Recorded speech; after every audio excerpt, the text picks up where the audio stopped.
Last question, రాబోయే రోజుల్లో మరిన్ని మళ్ళీ బై ఎలక్షన్ వచ్చే అవకాశం కనిపిస్తున్నది. మీకు అనిపిస్తున్నదా?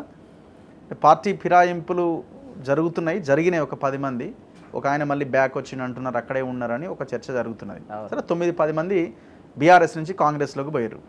ఇప్పుడు కాంగ్రెస్లోకి బీఆర్ఎస్ ఎల్పీ విలీనం కావాలంటే 26 మంది ఎమ్మెల్యేలు కావాలి.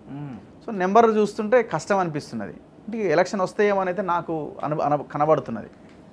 అయితే మొదలు నేనేం ఆలోచిస్తున్నానంటే ఇన్ని కోట్ల డబ్బు ఖర్చు పెట్టి ఎన్నికలు జరిగాయి.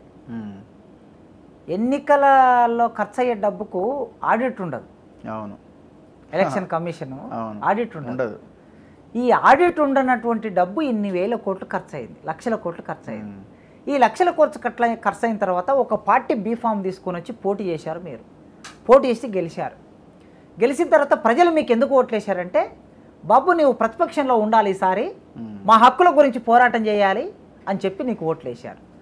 ఇంకొక ఆయనకు ఎందుకు ఓట్లేశారు, బాబు నీవు అధికార పక్షంలో ఉండాలి, ఇన్నాళ్ళు నువ్వు చాలా రోజులు ప్రతిపక్షంలో ఉన్నావు కనుక నీవు కొన్నాళ్ళు పరిపాలించు, మంచి పరిపాలన చెయ్యి అని చెప్పి నీకు ఓట్లేశారు. అట్లా ఓట్లేసిన ప్రజలని అవమానించి అధికారం కోసం వెంపర్లాడుకుంటూ ప్రతిపక్షంలో ఉండవలసిన నీవు 39 మంది ప్రతిపక్ష ఎమ్మెల్యేలను గెలిపిస్తే ఎందుకు మీరు అధికార పక్షం వైపు వెళ్తున్నారు? రేవంత్ రెడ్డి గారు కూడా చాలా సందర్భంలో ఆయన చెప్పారు, ఎవరైనా సరే పార్టీలు మారితే రాళ్లతో కొట్టండి ప్రజలకు పిలిపించాడు.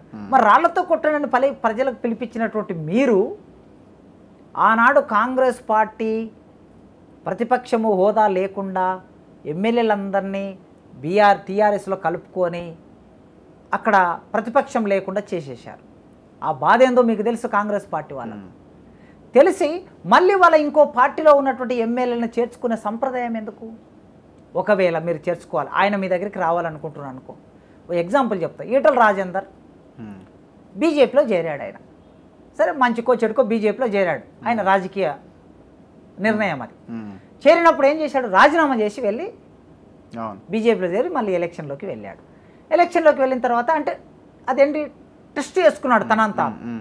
మరి నీవు ఏమని అడిగి ఉండాలి, ఒకవేళ నా పార్టీలోకి రావాలని నువ్వు రాజీనామా చేసిరా అని అంటే ఆయన ఎంత త్యాగం చేసి రాజీనామా చేసేస్తాడో తెలిసేది. అట్లా కాకుండా వచ్చినట్టు చేర్చుకుంటూ ఇంకా చేర్చుకుంటాం అనే ప్రకటన మీరు ఇస్తే ప్రజాస్వామిక విలువ ఎక్కడ ఉంటుందండి? ప్రజలను ఎక్కడ గౌరవిస్తున్నారు మీరు? ప్రజలను అవమానిస్తున్నారు. అందుకే నేను ప్రజలకు విజ్ఞప్తి చేస్తున్నా, ప్రజలారా మీ నియోజకవర్గాలకి ఒక పార్టీ పేరు మీద గెలిచి మరో పార్టీ పేరు మీద మీ ఊరిలోకి వస్తే నిజంగా మరి నేను ఇప్పుడు మీరు రాళ్లతో కొట్టండి అని నేను ప్రజలకు పిలిపిస్తే నా మీద కేసు పెట్టినే పెడుతుంది గవర్నమెంట్. రేవంత్ రెడ్డి గారు అంటే ఏమీ ఉండదు. మనం ఇప్పుడు పిలిపించామనుకోండి ప్రజలు రెచ్చగొడుతున్నారు అంటారు, హింసని ప్రోధి చేస్తున్నారని చెప్పేసి వేరే శక్తులు అని చెప్పి మళ్ళీ ఒక మావోయిస్టు కేసు పెట్టి లోపల పెడతారు. ఓకే సరే, అయినా వాళ్ళు పెట్టినా మనకు అభ్యంతరం లేదు, ఎందుకంటే ప్రజల పక్షాన నిలబడి పోరాటం చేయాలని వన్స్ ఒకసారి డిసైడ్ అయ్యి మనం వచ్చాం పబ్లిక్ లైఫ్లోకి. వేటినైనా ఫేస్ చేయడానికి సిద్ధంగా ఉన్నాం. నేను ప్రజలకి డిమాండ్ చేస్తున్నా, ప్రజలను రిక్వెస్ట్ చేస్తున్నా, మీ దగ్గరికి పార్టీలు మారి వచ్చిన నాయకుల్ని నిలదీయండి, నిగ్గదీయండి, అవసరమైతే మీ చేతిలో ఏది ఉంటే దాన్ని తీసుకొని తరిమి కొట్టండి అని పిలుపు. అంతేనా?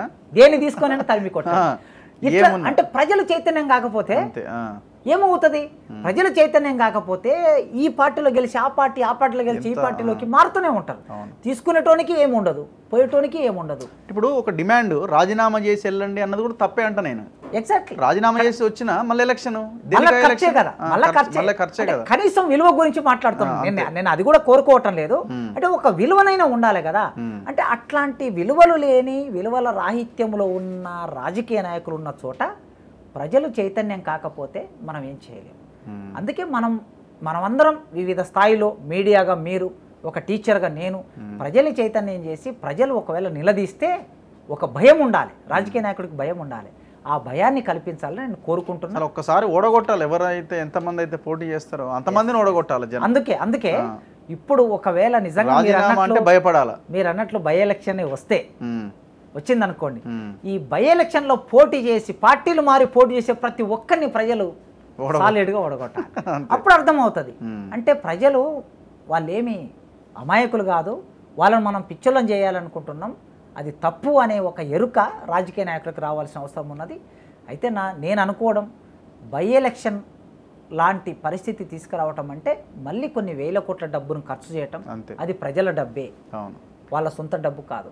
ఒకవేళ బై ఎలక్షన్ వచ్చేటట్లుంటే ఒక్కొక్క ఎమ్మెల్యే ఆ నియోజకవర్గంలో ఎన్నికలు జరగడానికి ఎంత ఖర్చు అవుతుందో ఆ ఖర్చును అంతా డిపాజిట్ చేయమనండి. అవును, వాళ్ళ సొంత డబ్బు నుంచి తీసుకొచ్చి డిపాజిట్ చేసి వాళ్ళు ఎన్నికలు పెట్టుకోండి, మనకే అభ్యంతరం లేదు. కానీ ప్రజల డబ్బు ఖర్చు పెట్టే హక్కు మీకు లేదనేది నేను కోరుకుంటున్నాను. Anyway thank you sir, thank you very much. So ఇది ప్రొఫెసర్ కాసిం సార్తో స్పెషల్ ఇంటర్వ్యూ. చూస్తూనే ఉండండి మన తొలి వెలుగు.